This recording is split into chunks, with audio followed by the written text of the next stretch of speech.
Hello everyone, welcome to free study. So 23 जून 2021 के current affairs start करेंगे। Prelims and mains दोनों को ध्यान में रखते हुए सभी इंपॉर्टेंट करंट अफेयर्स, एंड इसके साथ साथ I am again and again repeating in every video कि आप इनसाइट्स आईएएस की वेबसाइट पर जाकर वहाँ पर प्रीलिम्स के क्वेश्चंस अटैम्प्ट करके देखें एंड मेंस की आंसर राइटिंग भी करें। अगर आप इस साल के लिए अटैम्प्ट कर रहे हैं तो भी, एंड अगर आपका नेक्स्ट ईयर है तो आपको डेली बेसिस पर ये काम करना ही है, ठीक है, ताकि आपको क्वेश्चन से आप यूज टू हो जाएं कि किस तरीके के क्वेश्चंस पूछे जाते हैं। तो आज हम जीएस पेपर 2 में पढ़ने वाले हैं कि जुरिस्डिक्शन जो है हाई कोर्ट का वो कैसे शिफ्ट किया जा सकता है। डीलिमिटेशन कमीशन पिछले साल से न्यूज़ में है। चीफ ऑफ डिफेंस स्टाफ भी पिछले साल से न्यूज़ में है। सिनेमाटोग्राफी बिल देखेंगे 2021 का। निष्ठा कई बार हम कर चुके हैं। एंड जीएस पेपर 3 में देखेंगे गेन ऑफ फंक्शन क्या होता है। 3 पॉइंट्स फैक्ट्स फॉर प्रीलिम्स के हैं कि इंटरनेशनल योगा डे जो कि 21 जून को मनाया गया। जान है तो जहान है, ये अवेयरनेस कैंपेन किसने स्टार्ट किया है, क्यों स्टार्ट किया है। ब्लैक सॉफ्ट शेल टर्टल कैसे होते हैं ये भी मैं आपको दिखाऊंगी। तो सबसे पहले जो लक्षद्वीप जो आइलैंड्स हैं वहाँ पे काफ़ी टाइम से इशू चल रहा है। एक तो वहाँ के एडमिनिस्ट्रेटर को लेकर, एंड वहाँ का जो एडमिनिस्ट्रेशन है उन्होंने कहा है कि जो केरला हाई कोर्ट से जो जुरिस्डिक्शन है वो कर्नाटका हाई कोर्ट के अंदर ला दिया जाए। तो ये जो प्रपोजल है ये स्टार्ट किया गया क्योंकि केरला हाई कोर्ट में कहा गया कि जो एडमिनिस्ट्रेटर हैं वहाँ के प्रफुल्ल खोड़ा पटेल, तो वहाँ पे ये क्या कर रहे हैं, काफ़ी कुछ न्यू चीज़ें कर रहे हैं, तो जिसकी वजह से मीन्स ये कोशिश कर रहे हैं कि वो मालदीव्स जैसा बन जाए। तो ये प्रपोजल उन्होंने ही स्टार्ट किया है क्योंकि काफ़ी सारी लिटिगेशंस इनके खिलाफ पहुँच गई केरला हाई कोर्ट में, क्योंकि इन्होंने वो जो आइलैंड्स हैं जो जैसे लक्षद्वीप के अंदर 36 आइलैंड्स हैं, तो ये वहाँ पे कुछ कुछ चेंजेस लेकर आ रहे हैं। तो ये जो डिसीजंस हैं कि हमें मतलब कोविड के टाइम पे जो बिहेवियर चाहिए था, सो एक तरीके से गुंडा एक्ट इसको कहा गया कि काफ़ी फिशरमैन को इन्होंने प्रॉब्लम क्रिएट की है क्योंकि ये रोड्स जो है वो चौड़ी कर रहे हैं एंड उनके बारे में ध्यान नहीं दे रहे हैं, उनकी रिहैबिलिटेशन के बारे में। तो अब पॉइंट ये आ जाता है कि हाई कोर्ट का जुरिस्डिक्शन क्या शिफ्ट किया जा सकता है केरला से कर्नाटका में, तो सिर्फ पार्लियामेंट के एक्ट के थ्रू ही किया जा सकता है। आर्टिकल 241 ये कहता है कि पार्लियामेंट कोई ऐसा कानून बना सकता है जिसमें कोई हाई कोर्ट हो या कोई यूनियन टेरिटरी, जैसे लक्षद्वीप तो यूनियन टेरिटरी हो गई, नाउ सिर्फ आर्टिकल 241 के थ्रू ही हो सकता है। ठीक है, कि कोई भी कोर्ट जो है उस टेरिटरी के अंदर मीन्स कौन सी टेरिटरी किस कोर्ट के अंदर आएगी, तो इसका लॉ बनाने का काम सिर्फ पार्लियामेंट का है। सेक्शन 4 जो है आर्टिकल 241 का वो ये भी कहता है कि कोई भी चीज़ जो इस आर्टिकल में लिखी हुई है वो डैरोगेट नहीं करती पावर ऑफ पार्लियामेंट के। मीन्स पार्लियामेंट के पास पावर है कि वो किसी भी हाई कोर्ट जो है स्टेट को उसको दे सकते हैं जुरिस्डिक्शन किसी भी यूनियन टेरिटरी का। नाउ चैलेंजेस क्या है, अभी लक्षद्वीप केरला हाई कोर्ट के अंदर है एंड मलयालम भी बोली जाती है। ठीक है, मलयालम जो है वो केरला में भी बोली जाती है, लक्षद्वीप के अंदर भी बोली जाती है। तो अगर ये चेंज होगा, जुरिस्डिक्शन चेंज होगा, तो पूरा जुडिशियल सिस्टम चेंज हो जाएगा, जो बॉन्ड है लैंग्वेज का वो चेंज हो जाएगा। नाउ जो केरला का जो हाई कोर्ट है वो सिर्फ 400 किलोमीटर दूर है, जबकि जो कर्नाटका का हाई कोर्ट है वो 1000 किलोमीटर दूर है, तो एक एक्स्ट्रा बर्डन भी आएगा। ठीक है, तो ये प्रॉब्लम्स भी सामने आई हैं। चलिए अब देखते हैं delimitation in Jammu and Kashmir. तो असेंबली इलेक्शंस जो हैं वो होने हैं जम्मू कश्मीर के लिए, तो उसके लिए सीट्स का डीलिमिटेशन होना बहुत ज़रूरी है। एंड मार्च 6 से लास्ट ईयर से लोकसभा की जो सीट्स है वो रीड्राइव करने की कोशिश की गई हैं, रीड्रॉ करने की कोशिश की गई। Jammu and Kashmir reorganisation act 2019 आया, जिसके थ्रू जो हमारा जो जम्मू कश्मीर है उसको 2 पार्ट में बांट दिया गया। यहाँ तक जम्मू कश्मीर हो गया, ये आपका लद्दाख हो गया। ठीक है, ध्यान रखिएगा अफगानिस्तान से लद्दाख लगता है, Jammu and Kashmir union territory नहीं लगती। तो ये पिछली बार भी ये जो पेपर था उसके अंदर जम्मू एंड कश्मीर से रिलेटेड मैप पूछा गया था, तो जो न्यूज़ में रहता है वो पूछा जाता है, इसलिए थोड़ा मैप भी देख लिया कीजिए। तो डीलिमिटेशन का मतलब क्या होता है, बाउंड्रीज फिक्स कर देना कि कोई भी स्टेट जहाँ पे लेजिस्लेटिव बॉडी है, ठीक है, मीन्स जहाँ पे इलेक्शंस होते हैं, तो वहाँ पे टेरिटोरियल कॉन्स्टिट्यूएंसीज कितनी होंगी, क्या सीट्स होंगी, तो इसको एक कमीशन होती है जिसे डीलिमिटेशन कमीशन या बाउंड्री कमीशन कहते हैं, वो इस काम को करती है। नाउ जो भी ये काम करेंगे ये डिलिमिटेशन कमीशन, वो किसी भी कोर्ट के आगे आप चैलेंज नहीं कर सकते हो, ठीक है। तो इस कमीशन की इतनी पावर होती है। अब इसके अंदर कौन कौन बैठते हैं, तो डिलिमिटेशन जो कमीशन एक्ट 2002 है उसके अकॉर्डिंग 3 मेंबर्स होते हैं। एक तो सुप्रीम कोर्ट के सर्विंग या फिर रिटायर्ड जज हो, मतलब जो अभी वहाँ पे काम कर रहे हो या फिर रिटायर्ड हो गए हों, तो वो चेयरपर्सन होते हैं। चीफ इलेक्शन कमिश्नर होते हैं, या अगर चीफ इलेक्शन कमिश्नर नहीं है तो वो किसी इलेक्शन कमिश्नर को नॉमिनेट कर सकते हैं। और होते हैं स्टेट इलेक्शन कमिश्नर्स, ठीक है। तो ये एक्स ऑफिशियो है, मतलब जैसे ये स्टेट इलेक्शन कमिश्नर बने तो फिर ये क्या बन जाएंगे, डिलिमिटेशन कमीशन के पार्ट भी बन जाएंगे। अब ये ध्यान रखिए, आर्टिकल 82 में पार्लियामेंट करती है, आर्टिकल 170 के अंदर स्टेट जो होती है वो हर सेंसस के बाद डिलिमिटेशन एक्ट को अप्लाई करके टेरिटोरियल कॉन्स्टिट्यूएंसीज को डिसाइड करते हैं, ठीक है। चलिए नेक्स्ट टॉपिक करेंगे, चीफ ऑफ डिफेंस स्टाफ। तो चीफ ऑफ डिफेंस स्टाफ मतलब आर्मी, एयरफोर्स और नेवी तीनों के लिए एक ही मीन्स चीफ होंगे एंड वही रिस्पॉन्सिबल होंगे सभी ऑपरेशंस के लिए। तो अभी जो 3 आर्म्ड फोर्सेज है उनके 17 कमांड्स हैं, एयरफोर्स के 7 कमांड्स हैं, नेवी के 3 कमांड्स हैं, तो अभी इंटीग्रेटेड थिएटर कमांड्स भी बनने की बात हो रही थी। तो चीफ ऑफ डिफेंस स्टाफ क्या है, तो जब कारगिल रिव्यू कमेटी बैठी थी 1999 में, तब ये सजेस्ट किया था ये 4 स्टार जनरल होने चाहिए एंड ये परमानेंट चेयरमैन रहेंगे। इनका मेन काम यही रहेगा कि तीनों सर्विसेज के बीच में एक अच्छा तालमेल बैठा रहे। नाउ कंडीशन क्या है, ये कोई भी गवर्नमेंट ऑफिस हेल्ड नहीं कर सकते जब ये चीफ ऑफ डिफेंस स्टाफ बन जाएंगे, एंड बिना किसी अप्रूवल के ये कोई प्राइवेट जॉब भी नहीं कर सकते 5 साल तक, ठीक है। तो ये 2 इनकी कंडीशंस रहती है, मतलब रीअपॉइंटमेंट में दिक्कत आती है। देन देखिए इसके रोल्स एंड फंक्शंस क्या है, सिंगल पॉइंट मिलिट्री एडवाइस है, चाहे गवर्नमेंट हो चाहे कोई और हो, ठीक है। तो सबको एडवाइस करना, इंटीग्रेट करना लैंड, एयर एंड सी को एक साथ। मिलिट्री एडवाइज़र की तरह काम करते हैं, पीएम की जो पीएम के द्वारा लेड की जाती है न्यूक्लियर कमांड अथॉरिटी, तो उसमें ये हेल्प करते हैं। प्रिंसिपल मिलिट्री एडवाइज़र रहते हैं डिफेंस मिनिस्टर को। चीफ ऑफ स्टाफ कमेटी के भी परमानेंट चेयरमैन रहते हैं, ठीक है। तो ये पॉइंट्स आपको मेंस में भी लिखने हैं, प्रीलिम्स के अंदर वो खुद पूछे जाएंगे, तो आपको पता होना चाहिए। जो डिफेंस एक्यूजेशन काउंसिल होते हैं उसके हेड तो डिफेंस सेक्रेटरी होते हैं, लेकिन जो सीडीएस होते हैं वो इसके मेंबर भी होते हैं, चीफ ऑफ डिफेंस स्टाफ के। सिमिलरली डिफेंस प्लानिंग कमेटी के भी ये क्या होते हैं, मेंबर होते हैं। ये टॉपिक्स हम कई बार कर चुके हैं, अगर आप कंटिन्यूअसली वीडियोस को फॉलो कर रहे हैं आपके टॉपिक्स काफ़ी अच्छे से समझ में आएंगे। एंड देखिए जो मार्च, अप्रैल एंड मई के करंट अफेयर्स रह गए हैं, if you want those videos तो आप कमेंट सेक्शन के अंदर लिखिएगा, तो मैं उसके बारे में सोचूंगी अगर काफ़ी लोग लिखेंगे, ठीक है। क्योंकि देखिए बहुत मेहनत लगती है एंड सिर्फ व्यूज़ तो आते नहीं हैं अभी हमारे चैनल पे इतने ज़्यादा, तो मैं नहीं चाहती हूँ कि भाई मैं इतनी मेहनत भी करूँ, क्योंकि मेरे खुद के भी एग्ज़ाम होते हैं। तो ऐसा नहीं होना चाहिए ना कि मतलब मैं इतनी मेहनत करके वीडियो बनाऊँ और फिर कोई देखे भी ना। तो आप पहले कमेंट सेक्शन के अंदर लिखिएगा, अगर अच्छा रिस्पॉन्स मिलेगा तो मैं देखूंगी उसकी कंपाइलेशन बनाने की भी।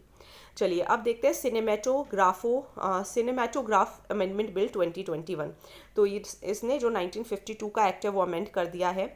यहाँ पर क्या है, जो सेंटर है उसके पास पावर्स होंगी कि वो फिल्म जिसे central board of film certification clear कर चुका है उसको दोबारा से देखना सेंटर को पावर है, ठीक है। मतलब मान लीजिए इस central board of film certification ने कोई जो फिल्म है वो पास कर दी कि ठीक है ये अलाउड है, देख सकते हैं, कोई सर्टिफिकेट दे दिया, लेकिन उसके बाद भी सेंटर उसको देख सकती है, ठीक है, उस पावर को रिवाइज कर सकती है, मतलब उसके पास रिविजनरी पावर्स हैं। जैसे ये कुछ एज बेस्ड कैटेगराइजेशन होती है कि इसको इस एज वाले देखेंगे, जैसे 7+, 13+, 16+। जैसे पायरेसी कर लेते हैं, फिल्म जो है वो कोई मेहनत से बनाता है, इतनी करोड़ों रुपए की फिल्म बनती है एंड फिर उसको क्या करते हैं, उसकी डुप्लीकेट फिल्म बन के नेट पे चल रही है, तो कोई क्यों जाएगा थिएटर में देखने के लिए। इटर्नल सर्टिफिकेट परपैचुइटी के लिए कि भाई कोई भी जो सर्टिफिकेट इशू किया है वो कम से कम 10 साल के लिए वैलिड है। तो इन सब चीज़ों को जो सरकार है वो दोबारा से रीसर्टिफिकेशन के लिए पावर जो है वो सेंटर के पास आ गई है। मतलब गवर्नमेंट जो है वो सेंसर कर सकती है अगर कोई film central board for film certification ने पास भी कर दी है। अब ये जो प्रोविजन है ये सुप्रीम कोर्ट के व्यू के खिलाफ जाता है, क्योंकि गवर्नमेंट का कोई भी राइट नहीं बनता कि वो सेंसरशिप को डिमांड करे। जब एक बार बोर्ड बना दिया तो फिर इसके बाद सेंटर को पावर नहीं होनी चाहिए, लेकिन सेंटर अपने पास पावर रख रहा है। तो यही कहा गया है कि काफ़ी सारे जो ग्रुप्स हैं, जो इंडिविजुअल्स हैं, वो फिल्म को जस्ट इसलिए भी ऑब्जेक्ट करते हैं कभी कभी रिलीज से पहले, तो रीसर्टिफिकेशन होगा तो बहुत सारे ऑब्जेक्शंस हो जाएंगे, बहुत सारी प्रॉब्लम्स हो जाएंगी। लेकिन गवर्नमेंट ने क्या कहा कि आर्टिकल 19 के अकॉर्डिंग वो रीजनेबल रेस्ट्रिक्शंस लगा सकते हैं एंड वो एक ऑफिशियल बॉडी है, ठीक है। तो अगर उन्हें रेस्ट्रिक्शंस लगाने का मन करेगा तो वो लगाएंगे। चलिए नेक्स्ट देखेंगे निष्ठा ट्रेनिंग टीचर्स ट्रेनिंग प्रोग्राम, मतलब टीचर्स को ट्रेनिंग दी जाती है। Ministry of tribal affairs and NCERT ने दोनों ने मिलकर एकलव्य मॉडल रेजिडेंशियल स्कूल, ये आपने बजट में भी पढ़ा होगा, तो उसके लिए ये लाए हैं। तो निष्ठा का फुल फॉर्म ध्यान रखिएगा, एक ऐसा इनिशिएटिव स्कूल हेड्स के लिए, ठीक है, जैसे स्कूल के अंदर हेड ऑफ डिपार्टमेंट होते हैं, ऐसे टीचर्स के लिए उनकी एडवांसमेंट करनी है ताकि उनका लर्निंग जो है वो इम्प्रूव करा सके बच्चों का। तो इसके लिए इंटीग्रेटेड टीचर ट्रेनिंग होगी, ठीक है, तो ये टीचर्स को सिखाने के लिए है। तो ये सेंट्रली स्पॉन्सर्ड है, मतलब स्टेट एंड जो आपकी जो सेंटर होते हैं वो दोनों मिलकर करेंगे समग्र शिक्षा के अकॉर्डिंग। तो यहाँ पे टीचर्स को इनकरेज किया जाएगा, उनको अवेयरनेस प्रोवाइड की जाएगी, उनकी क्रिटिकल थिंकिंग अच्छी की जाएगी। तो यहाँ पे 33120 की रिसोर्स पर्सनस होंगे, स्टेट रिसोर्स पर्सनस होंगे, ठीक है, जिन्हें ट्रेन करेंगे दोबारा से 120 नेशनल रिसोर्स पर्सन, जिन्हें एनसीईआरटी डिसाइड करेगी या फिर जो आपका NIEPA है वो डिसाइड करेंगे। तो ये जो 120 होंगे वो 33,120 जो की रिसोर्स पर्सन हैं उन्हें आइडेंटिफाई करेंगे एंड फिर वो टीचर्स को ट्रेनिंग प्रोवाइड करेंगे। तो इससे क्या होगा, बच्चों का अच्छा रिजल्ट आएगा, ठीक है, अच्छे से क्लासरूम एनवायरनमेंट अच्छा बनेगा एंड अच्छा नीड जो है बच्चों की वो डेवलप हो पाएगी, चाहे वो बच्चों की सोशल नीड हो, इमोशनल नीड हो, साइकोलॉजिकल नीड हो, एंड उनकी क्रिएटिविटी बढ़ेगी, बच्चों में इनोवेशन आएगी, क्योंकि टीचर इनोवेट होंगे तभी तो बच्चे इनोवेट होंगे ना। एंड टीचर्स जो है वो उनको ट्रेनिंग की जाएगी कि वो बच्चों के साथ अच्छी पर्सनल सोशल क्वालिटीज़ को डेवलप करें, एक अच्छा सेफ एनवायरनमेंट क्रिएट करें, इंफॉर्मेशन कम्युनिकेशन टेक्नोलॉजी का यूज़ किया जाएगा, बच्चों को ये बताया जाएगा टीचर्स को कि किस तरीके से वो उन्हें स्ट्रेस बेस्ड फ्री, मतलब बिना किसी स्ट्रेस के बच्चे कैसे पढ़ें, एक्टिविटी बेस्ड लर्निंग कैसे करें, ठीक है, तो ये उनको सिखाया जाएगा, मतलब रोट लर्निंग ना करें। चलिए अब क्या है नेक्स्ट टॉपिक है गेन ऑफ फंक्शन रिसर्च।